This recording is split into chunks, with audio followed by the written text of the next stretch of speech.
नमस्कार दोस्तों। अश्विन मास की शुक्ल पक्ष की एकादशी को पापा अंकुशा एकादशी कहते हैं।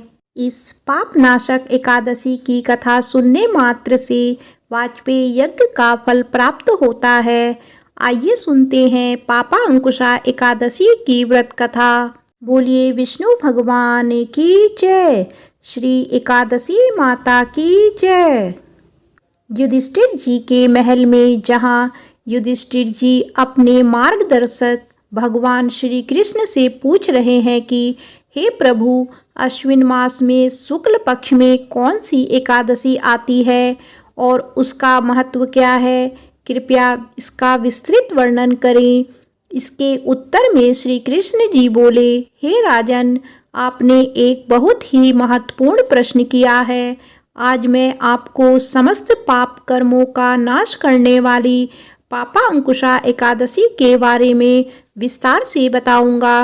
इस दिन मनुष्यों को पूरी आस्था के साथ भगवान विष्णु की पूजा अर्चना करनी चाहिए। आपको यह जानकर आश्चर्य होगा कि जब मनुष्य अपनी समस्त इंद्रियों को वश में करके तपस्या करता है और उसे ऐसा करने से जिस फल की प्राप्ति होती है, उसी फल की प्राप्ति उसे मात्र इस एकादशी पर भगवान श्री हरि के भक्ति पूर्वक व्रत करने से मिलती है।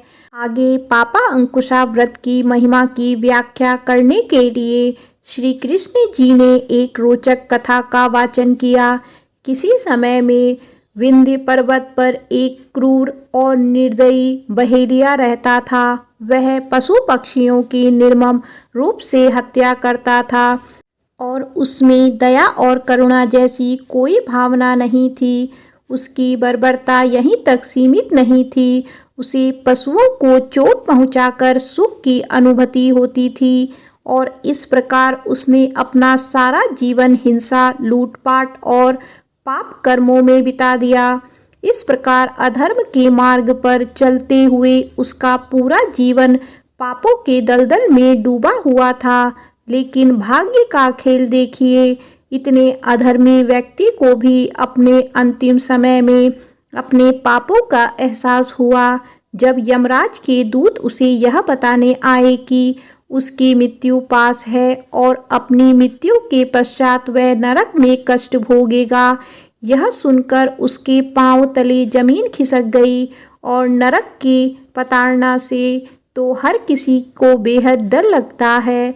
इसके पश्चात वह अपने पापों से मुक्ति का मार्ग खोजने लगा। अपनी खोज में वह अंगिरा ऋषि के आश्रम में पहुंच गया और उनके चरणों में गिरकर कहने लगा, हे मुनिवर, मैंने अपना सारा जीवन केवल अधर्म के मार्ग पर चलकर बिताया है।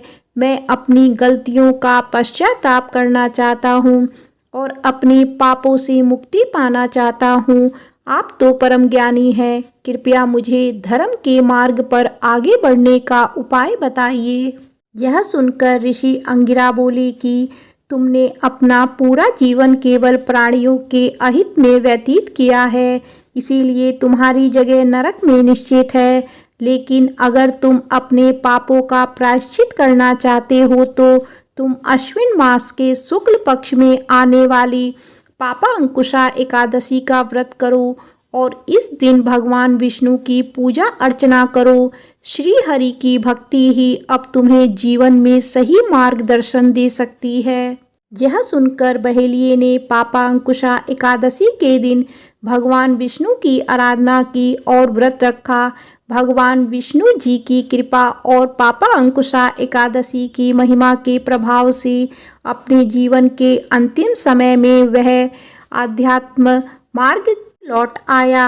अपनी कथा का अंत करते हुए भगवान श्री कृष्ण युधिष्ठिर जी से बोले कि इस पृथ्वी पर श्री हरि के पवित्र नामों का उच्चारण मात्र करने से व्यक्ति के समस्त तीर्थों का फल प्राप्त होता है और इन नामों का उच्चारण यदि एकादशी के दिन किया जाए तो उस व्यक्ति को मोक्ष की प्राप्ति होती है। इसीलिए मनुष्यों को पापों से मुक्ति और मोक्ष की प्राप्ति के लिए इस व्रत को अवश्य करना चाहिए। बोलिए श्री विष्णु भगवान की जय। श्री एकादशी माता की जय।